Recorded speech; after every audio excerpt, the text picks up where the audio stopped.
नमस्कार, मैं हूं मृगेंद्र पांडे और आप देख रहे हैं पसंदीदा डिबेट शो बहुत चर्चा है। आज किस बात की चर्चा है उस पर बात करेंगे। इससे पहले हम बताएं आपको कि राजनीति में एक एक शब्द, एक एक वाक्य मायने रखता है और उस पर पूरी पॉलिटिक्स, पूरे दिन की राजनीति चलती है। आज एक बयान आया उप मुख्यमंत्री अरुण साव का। उस बयान के बाद लगातार कांग्रेस और बीजेपी नेताओं की प्रतिक्रिया आई और वो बयान था छत्तीसगढ़ के शराब घोटाले में जेल में बंद पूर्व मंत्री कवासी लखमा को लेकर। कवासी लखमा 1 साल से जेल में बंद हैं। लगातार कोर्ट में पेशियां चल रही हैं। करीब 3200 करोड़ से ज़्यादा का ये जो शराब घोटाला है, इसमें एक्साइज के बड़े बड़े अधिकारियों का नाम है, FIR है, तमाम चीज़ें हैं। लेकिन आज हम बात करेंगे डिप्टी CM अरुण साव के उस बयान की और उसके बाद पूर्व मुख्यमंत्री भूपेश बघेल ने क्या प्रतिक्रिया दी। सबसे पहले आप हमारी ये रिपोर्ट देखिए।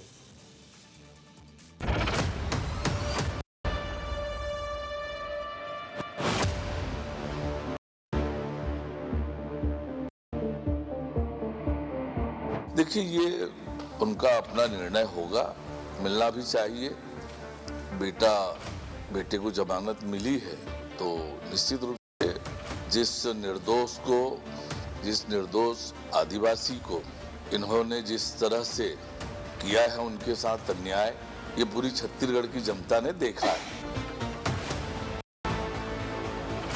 भारतीय जनता पार्टी के नेताओं से गलती से सच निकल गया है। जो भारतीय जनता पार्टी के जितने नेता हैं वो सच बोल रहे हैं कि निर्दोष कवासी लखमा आज पूरे 1 साल से ED और EOW ने बंद कर रखा है।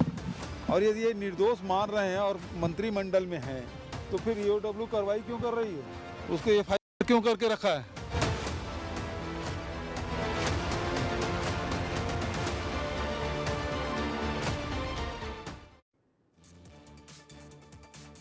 तो आप समझ गए होंगे कि मैं किस एक शब्द की बात कर रहा हूं, निर्दोष आदिवासी। आज पूरी पॉलिटिक्स, छत्तीसगढ़ की पूरी राजनीति इसी एक शब्द पर, निर्दोष आदिवासी पर चर्चा कर रही है।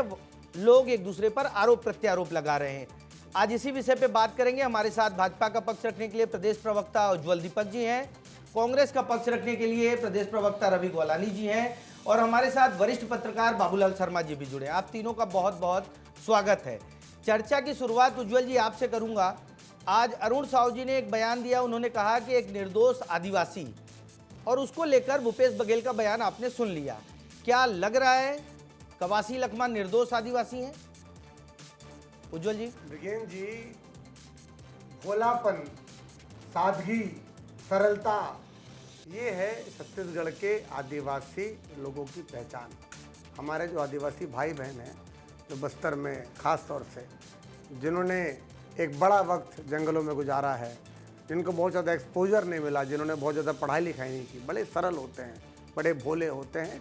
और हमारे माननीय उप मुख्यमंत्री अरुण साव जी का शायद इशारा उसी तरफ था कि कैसे एक भोले भाले आदिवासी व्यक्ति को, जिसका इस घोटाले से, इस षड्यंत्र से कोई डायरेक्ट रिलेशन नहीं है, बल्कि उसको फंसाकर इस घोटाले में आरोपी बना दिया जाना, जो कांग्रेस की जो षड्यंत्र था कि कैसे हुआ। मैं समझाता हूँ बात को आपको। आप समझिएगा, 2 इंपॉर्टेंट पोर्टफोलियो थे कवासी लखमा जी के पास। एक आबकारी, चलिए आबकारी में तो बहुत ज़्यादा दिक्कत नहीं होती। उद्योग मंत्री थे कवासी लखमा। आप सोचिए कि जब वो उनको गिरफ्तार किया गया कवासी लखमा जी को, तो उनका स्टेटमेंट क्या था कि मैं अनपढ़ व्यक्ति हूँ, मुझे पढ़ना लिखना नहीं आता, अधिकारी जहाँ भी चाहें वहाँ पर मुझसे सिग्नेचर करवा लेते थे। ऐसे व्यक्ति को कांग्रेस पार्टी ने, भूपेश बघेल जी ने उद्योग मंत्री बना दिया। कैसे साइन करेंगे MOU? कैसे वो उद्योगों को आमंत्रित करेंगे? ना कोई उनके पास एक मिनट बिरगन जी, बस मुझे बात पूरी करने दीजिए। बात ये नहीं थी, लोकतंत्र आपको इजाजत देता है कि पढ़ाई लिखाई के कारण आप मंत्री या मुख्यमंत्री या प्रधानमंत्री नहीं बनते, पर अगर आपके पास ऑप्शन थे दूसरे, तो आपने एक आदिवासी अनपढ़ व्यक्ति को क्यों बनाया? इसका कारण था ताकि भूपेश बघेल और उनकी गैंग शायद ये पूरा घोटाले को अंजाम दे सके और जहां हस्ताक्षर करवाना चाहे करवा ले और बस में इतू सा पैसा भिजवा दे। लेकिन उज्ज्वल जी आपने कहा कि कवासी लखमा बहुत ज़्यादा जानते नहीं थे, लेकिन आप समझिए कि 1 साल से कवासी लखमा जेल में है और आज उनको निर्दोष आदिवासी कहा जा रहा है, निर्दोष कहा जा रहा है। ये शब्द बहुत महत्वपूर्ण हो जाता है। रवि गोलानी जी, आपके पास आऊँगा। क्या लग रहा है कि बीजेपी कवासी लखमा को निर्दोष मान ली है और ये जो ईडी, ईओडब्ल्यू, एसीबी की जो कार्रवाई हो रही है उसको जो भूपेश बघेल कह रहे हैं, क्या वैसा ही ठीक है? देखिए, मैं 2 लाइन से शुरू करूंगा। वक्त बदला तो मेरे नीम पर आम आने लगे, वक्त बदला तो मेरे नीम पर आम आने लगे, आते न थे इनके जवाब, आते ना थे जिनके जवाब, अब उनके सलाम आने लगे। यही भारतीय जनता पार्टी न जाने कितने बार, वो चाहे कोई भी टीवी डिबेट हो, कोई भी पब्लिक फोरम हो, कांग्रेस को भ्रष्टाचार, क्या क्या गंदी बातें इन लोगों ने नहीं कही, आज सच निकल आया। वो भी क्यों? जब चैतन्य बघेल जी को बेहतरीन तरीके से जमानत मिली तो इनको भी समझ में आ गया कि इनका झूठ, इनका षड्यंत्र, जो इन लोगों ने गलत तरीके से चीजें लगा करके रखी है, वो नाकाम होगी। तो कहीं ना कहीं दबे पाव, कहीं ना कहीं अंदर से वो निकल करके बात आ गई कि कवासी लखमा जी निर्दोष है। और अगर आपने उप मुख्यमंत्री जी को सुना तो 2 बार उन्होंने कहा निर्दोष, और अभी हमारे प्रवक्ता भाई उज्जवल जी कह रहे थे कि शायद ऐसा उन्होंने कहा होगा कि डायरेक्ट रिलेशन नहीं है, और 2 बार इन्होंने शायद का इस्तेमाल किया। शायद कवासी लखमा जी को इसलिए मंत्री बनाया गया होगा। ये शायद और ना शायद की बात मैं नहीं जानता हूं, लेकिन मैं इतना जरूर जानता हूं कि सच को कितना भी इन लोग छुपाने की कोशिश करें, सच छुपेगा नहीं। जैसे चैतन्य बघेल जी बाहर आए हैं, उसी तरीके से देखिएगा कवासी लखमा जी भी बाहर आएंगे। लेकिन अगर डिप्टी सीएम के निर्दोष कहने से कोर्ट पर बहुत असर नहीं पड़ेगा। बाबूलाल शर्मा जी के पास आऊंगा। बाबूलाल भैया, क्या आपको लगता है कि ये जो निर्दोष आदिवासी कहा गया है उसका कोई पॉलिटिकल सेंस था, या डिप्टी सीएम ने एक भावना, जैसा कि उज्जवल दीपक कह रहे हैं कि आदिवासी शांत, सौम्य, सरल होता है, उस लिहाज से कहा? आप इस पूरे बयान को किस तरीके से देखते हैं बाबूलाल जी? देखिए, उज्जवल दीपक ने जो कहा वो भोले भाले शब्द जो है वो तो नहीं कहा गया ना। स्पष्ट रूप से निर्दोष आदिवासी और निर्दोष 2 बार कहा गया। पहले निर्दोष कहा गया, फिर निर्दोष आदिवासी कहा गया। मैं तो कहता हूँ कि इतने बड़े उच्च पद पर, संवैधानिक पद पर बैठे हुए व्यक्ति ने यदि इस बात को कहा है तो उनके मायने हैं। बिना मायने इतने बड़े पद पर बैठे हुए व्यक्ति कोई बयान नहीं देते। उन्होंने बयान दिया है, कासिम निर्दोष है, उसे फंसाया गया है, तो आधार कुछ न कुछ तो होगा। ये मान के चलना चाहिए कि जिम्मेदार व्यक्ति के ऐसा कहने का मतलब जो है कोई न कोई आधार होगा। कम से कम उनको जमानत तो मिल जाना चाहिए। अब उम्मीद तो बनती है कि अब जमानत मिल जाएगी। इतने बड़े व्यक्ति अगर कह रहे थे, या इनको चाहिए अगर ईमानदारी से इन्होंने किए जो है, या तो ईडी को पत्र लिख दें और ईओडब्ल्यू को रोक दें कार्रवाई से, भाई वो तो निर्दोष है, उसके खिलाफ कोई भी बात नहीं बननी चाहिए। तो ये जो है, ये कहने का अर्थ कुछ भी निकले, लेकिन जो है आज तक जो है भारतीय जनता पार्टी के प्रवक्तागण जो मेरे साथ कभी कभी बैठते थे, उन्होंने हमेशा कवासी लखमा को दोषी कहा, और दोषी जो शराब के दोषी लोग हैं वो जेल में है ऐसा बताया जाता था। कवासी लखमा का नाम लिया जाता था, सौम्य चौरसिया का नाम लिया जाता था। तो कवासी लखमा उस वक्त दोषी था जब हम चर्चा करते थे, डिबेट करते थे, और आज वो स्वयं डिप्टी सीएम कह रहे हैं कि दोषी नहीं है, निर्दोष है। तो इसका मायने तो होगा भाई, कुछ ना कुछ है। और निश्चित रूप से जो मैं तो कहता हूँ, निर्दोष अगर है तो कोर्ट को सीधे संज्ञान में लेना चाहिए डिप्टी सीएम की बातचीत का। डिप्टी सीएम ने अगर सार्वजनिक रूप से ऐसा कहा है तो कोर्ट को खुद को संज्ञान में लेकर के जो है इस पर विचार करना चाहिए। जी, सही बोले आप कि कोर्ट को संज्ञान लेना चाहिए। और डिप्टी सीएम कोई सामान्य व्यक्ति नहीं है उज्जवल जी, वो भी कानून के ज्ञाता हैं, वकील रहे हैं, एजी रहे हैं, तमाम बड़े पदों पर रहे हैं। क्या लगता है कि उन्होंने पूरे केस का अध्ययन करने के बाद ये कहा होगा, या ऐसा लग रहा है कि चैतन्य बघेल की जमानत के बाद कवासी लखमा की भी जमानत हो जाएगी, उस लिहाज से कहा है? क्या मायने क्या है उसके? उज्जवल जी। लेकिन जी, सबसे पहले तो मैं एक फ्रेज बताना चाहूँगा जुडिशरी का आपको जी। Bail is the rule, jail is an exception. जहाँ भी जुडिशरी में ऐसी अपॉर्चुनिटी आएगी अदालत के सामने, तो बेल को प्रायोरिटी दी जाती है। Bail is the rule. अत्यंत कठिन परिस्थितियों में ही एक व्यक्ति को, अनलेस उसका अपराध सिद्ध हो जाए, जेल भेजा जाना चाहिए। और एक जमानत मिलने, बस में हजारों जमानतें होती है दिन भर में, 151 से लेकर मर्डर तक के केस में, एक जमानत बस मिलने से कांग्रेस पार्टी के नेता, बड़े नेता, पूरी कांग्रेस पार्टी इतना खुश हो रही है। वो ये नहीं देख रही कि 5-6 बार, जितनी बार भी जमानत जो है वो रद्द की गई थी अलग अलग कारणों से। एक समय सीमा होती है, सुप्रीम कोर्ट ने एक समय सीमा निर्धारित की केसों के निपटारे के लिए, उसी के आगे ये जमानत दी गई है। और जमानत ऐसे नहीं दी गई है, उनको क्लीन चिट नहीं दे दी गई है, उस केस से बरी नहीं हुए हैं। उनको अपना पासपोर्ट जमा रखना है, वो उनको रायपुर छोड़ के नहीं जाना, जाएंगे तो उनको बताना है, राज्य छोड़ के, दुनिया भर की शर्तें लगाकर कोर्ट ने उनको जमानत दी है। और उसी केस में उनके पहले से बंद कवासी लखमा को जमानत नहीं दी गई। आप सोचिए ऐसा क्यों? क्योंकि उनके लिए शायद अच्छे वकीलों का इंतजाम नहीं कर पाए भूपेश बघेल जी, कांग्रेस पार्टी। उनसे मिलने में कितने, आज तो कांग्रेसी धन्यवाद दे रहे थे कि भाजपा के दबाव में कवासी लखमा से मिलने तो गए भूपेश बघेल, कितने बार गए उनसे मिलने और कितने बार अपने बेटे से मिलने गए। और दूसरा मृगेन जी, हाँ उज्जवल जी आप कर लीजिए, फिर मैं रवि जी से। एक व्यक्ति जो कांग्रेस पार्टी में किसी पद पे नहीं है ऊंचे, जहां तक मेरी जानकारी है, फिर वो एक मुख्यमंत्री के सपुत्र हैं, ये उनका क्रेडेंशियल है। उनके गिरफ्तारी पर छत्तीसगढ़ में आर्थिक नाकेबंदी कर दी जाती है। कवासी लखमा जब अरेस्ट हुए थे आदिवासी नेता, तब क्या ऐसा कोई आंदोलन किया गया था? और क्या उनकी रिहाई के लिए ऐसे प्रयास किए गए हैं? ये कांग्रेस पार्टी को सोचना चाहिए कि एक आम कार्यकर्ता जा रहा है जब, तो उससे कोई सुनवाई नहीं, तो देख के बोलिएगा। देखिए रवि जी, बहुत बड़ी बात कही है उज्जवल जी ने। 6 बार के विधायक है कवासी लखमा, क्या प्रयास नहीं किया गया, उनका सवाल है। दूसरा, जो आर्थिक नाकेबंदी की गई थी उसके उस तरीके का कवासी पर कुछ भी नहीं किया गया, ये तो आरोप लगातार लगते रहे। देखिए, आरोप भारतीय जनता पार्टी तो लगाती रहेगी, क्योंकि जब उप मुख्यमंत्री जी ऐसी बात कह रहे हैं तो इनके पास डिफेंस करने के लिए कुछ है नहीं, तो इधर उधर की बात जरूर करेंगे कि आपने ये नहीं किया, आपने वो नहीं किया। 2 बातें इन्होंने कही, एक इन्होंने जुडिशियरी के ऊपर बात कही और दूसरी इन्होंने पॉलिटिकल बात कही। मैं पहले पॉलिटिकल जवाब देता हूं।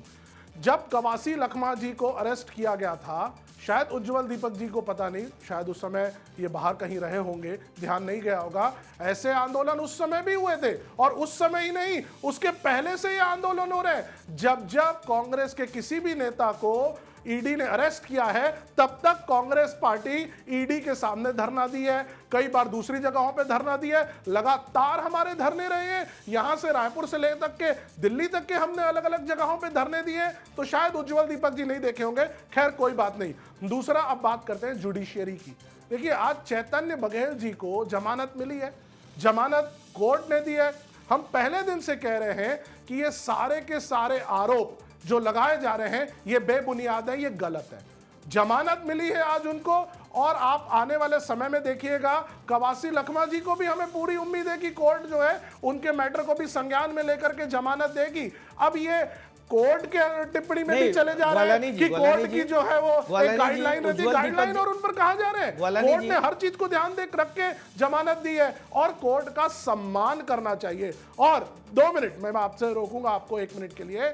आप देखिए, ये एक केस नहीं और दूसरे केसेस भी उठाइए जहां जहां ईडी का मैटर कोर्ट में जा रहा है। हर बार कोर्ट ये कह रही है कि केस अभी ठीक से नहीं बन रहा है, प्रूफ नहीं हो रहा है, जो पॉइंट्स बनाए जा रहे हैं वो कहीं ना कहीं सेक्शन 3 में इन्वॉल्व नहीं हो रहे हैं, और लगातार किसी भी व्यक्ति को रोका नहीं जा सकता।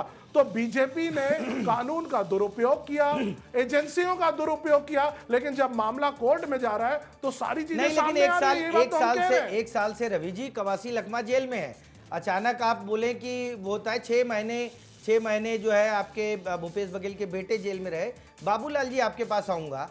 मेन सवाल जो है उज्जवल दीपक ने यह भी उठाया कि क्या जो कवासी लखमा है उनको सही से वकील नहीं मिल रहे हैं, सही से तर्क नहीं मिल रहे, क्योंकि 1 साल से ज़्यादा का समय हो गया, 2-2, 3-3 चार्जशीट आ गई, 30-30 अधिकारियों पर FIR और तमाम चीज़ें हो गई एक्साइज डिपार्टमेंट के। कवासी लखमा की जमानत नहीं हो पा रही है। बाबूलाल जी, इसको आप कैसे देखते हैं? देखिए, मेरी जहां तक जानकारी है, जो लोग चैतन्य बघेल के लिए प्लीड कर रहे हैं, निश्चित रूप से वही लोग भी जो है कवासी लखमा के लिए भी कर रहे हैं।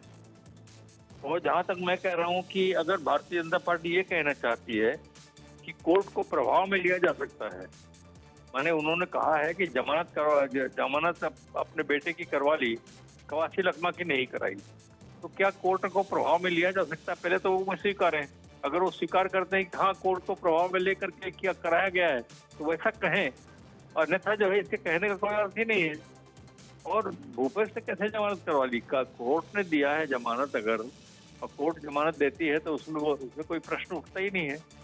वो कवासी लखमा को भी कल को दे सकती है। मैं तो कहता हूँ ना, मैं तो कहा ना, निर्दोष अगर हैं तो कोर्ट को सीधे संज्ञान में लेना चाहिए। डिप्टी सीएम जैसे पद पे, संवैधानिक पद से उन्होंने कहा है भाई, उसका मान रखना चाहिए।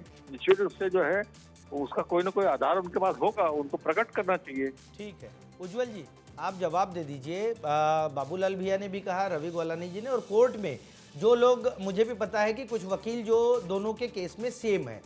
दूसरी बात, 1 साल हो गया कवासी लखमा को जेल में रहते, लगातार आप लोग कहते रहे कि वो इस पूरे घोटाले में संलिप्त हैं। हालांकि उनके अनपढ़ होने का, अशिक्षित होने का बहुत बार जिक्र हुआ, लेकिन आज क्या लगता है कि कोर्ट के निर्णय आने के पहले बीजेपी अपने स्टैंड पर आ गई कि वो निर्दोष हैं और कोर्ट का निर्णय आ जाएगा? और दूसरा, भूपेश बघेल ने भी सवाल किया कि मैंने जमानत नहीं कराई है, अगर मेरा बेटा है तो मैं तो उसको जेल जाने ही नहीं देता। इन दोनों का जवाब दे दीजिए। मृगेन जी, 3 विद्वान व्यक्ति मेरे साथ बैठे हैं। आप लोगों को शायद अभी तक समझ नहीं पाए कि आदरणीय अरुण साहू जी ने क्या कहा है और क्यों कहा है। हम ये बिल्कुल नहीं कह रहे हैं कि इस घोटाले में उनकी संलिप्तता नहीं है। हम ये बिल्कुल नहीं कह रहे, नहीं कह सकते हैं। आप समझिए बात को, ये कोर्ट में मैटर है, ये कोर्ट डिसाइड करेगा। और हम आरोप लगाते हैं, उसके बावजूद अगर उन्होंने स्टेटमेंट दिया उसका मतलब समझने की कोशिश कीजिए। हम ये बार बार कह रहे हैं कि उनको जानबूझकर आबकारी मंत्री बनाया गया क्योंकि वो पढ़ लिख नहीं सकते थे। ये बात हमने नहीं कही, आपने नहीं कही है, कांग्रेस के प्रवक्ता ने नहीं कही है। उन्होंने ये खुद गलत कही बात है। है, ये गलत बात है। नहीं नहीं नहीं, जानबूझ करके बनाया गया, ये कैसे आप कुछ भी कह रहे हैं कि वो पढ़े लिखे नहीं थे? क्या पढ़े लिखे व्यक्ति को ही बनना चाहिए? रवि जी बात तो बोलिए ना, आरोप तो बोलिए। फिर मैं भी आपके नहीं बोलिए, प्लीज बोलिए। नहीं, बात बोलिए। रखिए आप। षड्यंत्र यही था कि उनको जानबूझकर ऐसा पद दिया गया जहां बैठ के कुछ गैंगवार वाले लोग, गैंगस्टर लोग ये पूरे घोटाले को अंजाम दे सके, क्योंकि जो व्यक्ति पढ़ लिख नहीं सकता। कौन गैंगस्टर थे वो भी बता दीजिए। मैं एक काम कीजिए रवि जी, आप बोल लीजिए। नहीं आप बोलिए ना, आप कुछ भी बोलेंगे तो सुनेंगे क्या? गैंगस्टर जानबूझ करके बनाया गया तो भोले भाले व्यक्ति को आप क्या कहना चाह रहे हैं? सुनिए ना, 6 बार के वो विधायक आप हैं। बोल लीजिए। हाँ मैं बोलता हूँ, 6 बार के विधायक रहे हैं कवासी लखमा जी। नहीं, 6 बार के विधायक रहे हैं कवासी लखमा जी। लगातार जनता उनको चुनती आ रही है। जब कांग्रेस की सरकार बनी तो उनको एक सम्माननीय पद दिया गया, इसमें क्या गलत था? सारे के सारे पद भारत के संविधान के अंतर्गत दिए गए। अब आप अपनी बात को सही साबित करने के लिए कोई भी ऐसे तथ्य को या कोई भी इधर उधर की बात को नहीं कर सकते। फैक्ट्स पर बात करिए। फैक्ट नंबर 1, चैतन्य बघेल जी को जमानत कोर्ट ने दी है। फैक्ट नंबर 2, कवासी लखमा जी को उप मुख्यमंत्री जी ने 2 बार निर्दोष बोला है। उप मुख्यमंत्री जी एक बड़े पद में बैठे व्यक्ति है। अगर सार्वजनिक तौर पर वो जो बात कह रहे हैं, जैसा बाबूलाल शर्मा जी ने भी कई बात कही कि वो ऐसे ही बात नहीं कहेंगे, अगर वो निर्दोष हैं और जैसा कि वो बात कहा जा रहा है, तो अभी तक आपके सारे आरोप गलत थे। पूरी तरीके से आपने कांग्रेस को बदनाम करने की कोशिश की है। पूर्व मुख्यमंत्री भूपेश बघेल जी को आपने बदनाम करने की कोशिश की है। आज पर्दा निकल गया है, पर्दा खुल गया है, तो आप डिफेंड कर। ठीक है उज्जवल जी, हो गया आपका। हाँ, मैं बोल लूं, मुझे टोकेंगे नहीं। आपने जितना बोला मैंने नहीं टोका। आप बोलिए। संस्कार वाली बात होती है जब हम डिबेट में बैठते हैं। डिबेट में बैठे आप बोलिए। आप फिर वही कर रहे हैं। अरे मुझे बोलने तो दीजिए। उज्जवल जी आप बोलिए। उज्जवल जी, मैं फिर से कह रहा हूं, एक पढ़े अनपढ़ आदिवासी व्यक्ति को जानबूझ के ये पद दिया गया ताकि कांग्रेस में बैठे कुछ गैंगस्टर, और ये गैंगस्टर मैंने नहीं कहा, ये सत्यनारायण शर्मा जी ने कहा। गलत बात है। अरे रवि जी, गैंगस्टर ये शब्द से आपत्ति है। रवि जी गैंगस्टर, रवि जी तड़ीपार से आपत्ति नहीं है आपको? रवि तड़ीपार से आपत्ति नहीं है? चलिए रवि जी, आप डिबेट करते हैं दोनों। रवि जी ठीक है, रवि जी ये सत्यनारायण शर्मा जी ने कहा आपके, सत्यनारायण शर्मा जी ने कहा कि कुछ गैंगस्टर के लोग फिर चुके हैं कांग्रेस पार्टी के अंदर। बताइए। कवासी लखमा, आप बताइए। अरे बताइए, अरे सुनिए तो, मैं बता रहा हूँ। अरे कहा बताइए, ब्रिगेन जी बताइए, बोलिए नहीं, ये बताइए, बताइए कहाएगी। अरे ये देखिए, अब आप दूसरे में जा रहे हैं। ब्रिगेन जी ऐसा थोड़ी होता है। देखिए आप जी रवि जी देखिए नहीं आज जो विषय है ताकि सामने तो दिया मैं नाम बता रहा हूँ गैंगस्टर मैं नाम कौन बता रहा हूँ है? आपको नाम बता रहा हूँ कांग्रेस पार्टी के अजय गैंगस्टर देवर कौन है अजय बताइए। देवर गलत बात, गलत बात, घोटाला किया गैंगस्टर नकली शब्द शराब गलत बेची है। कोयला घोटाला किया गैंगस्टर शब्द फिर से गलत घोटाला है। कुछ किया गैंगस्टर चोरी की शब्द गलत सरकार है। के खजाने पे चोरी की गैंगस्टर शब्द ठीक है, गलत गैंगस्टर- और सत्यनारायण शर्मा जी ने कहा ये कि आपत्ति है। कांग्रेस रवि जी, कांग्रेस रवि जी के और में उज्जवल जी, कुछ विषय लोग पर भूल आते गए हैं, हैं विषय पर कि आते हैं। कांग्रेस को खराब कर रहे हैं नहीं विषय पर आते हैं, गलत विषय पर है, आते हैं। शर्मा जी ने कहा नहीं गलत बात है। गैंगस्टर शब्द ठीक है, हम गलत सर- है। उज्जवल जी, गैंगस्टर- एक मिनट, ठीक एक है। मिनट ब्रिगेड जी। यही शब्द इसको सही है। गैंगस्टर शब्द गलत है। ठीक है, हम उस पे- चौकीदार जब उस पे- चोर बोल सकते हैं रवि जी हम सत्यनारायण शर्मा जी का बयान सर्च कर लेंगे। गलत बात, गलत बात, मुझे बोलने गलत का समय बात। चाहिए। आप शब्दों का सही ठीक है उज्जवल जी, उज्जवल जी हम लोग मुद्दे पर आते हैं। रवि जी मुद्दे पर आते हैं। देखिए गैंगस्टर और तड़ी पर ये आज का विषय नहीं है। बात ये है मुझे बोलने कि का समय चाहिए हाँ मैं आपको ही समय दूंगा, मैं आपको ही समय दूंगा। कांग्रेस में आप कवासी लखमा पर बात करिए। आप जो है कुछ भ्रष्टाचारियों ने कुछ चोरों ने कुछ लुटेरों ने जिन्होंने राज्य को लूट दिया, जो नकली शराब बनाने का अवैध शराब बनाने का काम करते थे, जो पीएससी की नौकरियां बेचते थे, जो कोयले के 25 रुपए लेते थे, इन लोगों ने इसको जानबूझ के मंत्री बनाया ताकि हस्ताक्षर ले सके। और ये बात मैंने नहीं कही, ये बात कवासी लखमा ने खुद कही है। गलत बात है। ये बात कवासी लखमा ने खुद कही है कि मुझे पढ़ना लिखना नहीं आता था। अधिकारियों ने जहां हस्ताक्षर लिए चला दी गई। सत्यनारायण शर्मा जी का बयान चलाइए। गैंगस्टर की बात कहां से आ मैं गई? बता रहा हूं, आप बताइए ना, अभी आपने कहा है। मैं आरोप लगा आप रहा हूं। बताइए। ठीक है, ठीक है। आप बताइए, या तो माफी मांगिए ठीक या है। बताइए। ठीक है। नहीं उज्जवल जी, उज्जवल जी, रवि जी, मेन मुद्दा आज का कवासी लखमा है। आप माफी मांगेंगे। इस्तेमाल है। कांग्रेस पार्टी माफी मांगेगी। कांग्रेस पार्टी माफी ठीक है, मांगेगी। जो कोर्ट का अरे जो भी गैंगस्टर आएगा भी उस पर चोर जाएंगे। भी मैं थे। बाबूलाल शर्मा जी के पास लुटेरे चल रहा हूँ। बाबूलाल डकैत शर्मा भी जी के थे। पास उज्जवल जी, कांग्रेस पार्टी चोर है। उज्जवल जी, उज्जवल जी, उज्जवल जी, एक मिनट ब्रिगेड जी। रवि जी, मैं बाबूलाल शर्मा जी के पास चल रहा हूँ। नहीं करते तो ऐसे कोयला गलत चोर, शब्द इस्तेमाल पीएससी में करते हैं। नौकरी बेचने वाले, ठीक है, नकली ये शराब सब मामले बनाने कोर्ट में। वाले, उज्जवल कबाड़ी का काम जी, ये करने सब वाले, मामले कोर्ट में है करेंगे। और कोर्ट में फैसला हो जाएगा। मैं बाबूलाल शर्मा जी के पास चल रहा हूँ। आपका कौन सा स्तर है? नहीं रवि जी, ऐसे डिबेट नहीं होगी। उज्जवल जी, ऐसे डिबेट नहीं होगी। मैं बाबूलाल शर्मा जी के पास चल रहा हूँ। जो आप मामले बता रहे हैं वो कोर्ट में है, कोर्ट में फैसला हो जाएगा। ब्रिगेड जी, पहले जब मैंने मौका दिया कांग्रेस के ठीक है, प्रवक्ता ठीक है, को, मैं आपके पास फिर आप आ बोल जाऊंगा। दीजिए। उज्जवल जी, मैं आपके पास मौका देने वाले। अच्छा ठीक है, उज्जवल जी, आप बोल के दिखाइए। देखिए, अब आप बात दोनों किसी पे लोग- बोल के दिखाइए आप। गैंगस्टर नहीं, मैं आपको किसी पे चोर बोलने नहीं से दूंगा। मैं- गलत अरे आप छोड़िए, चोर है। नहीं चोर सुनिए, है आपकी पार्टी अभी में, अभी आपकी ये पार्टी में चोर उज्जवल है। जी, लुटेरे उज्जवल जी, हैं। इस तरीके से डिबेट नहीं होगी। रवि जी, इस तरीके से डिबेट नहीं होगी।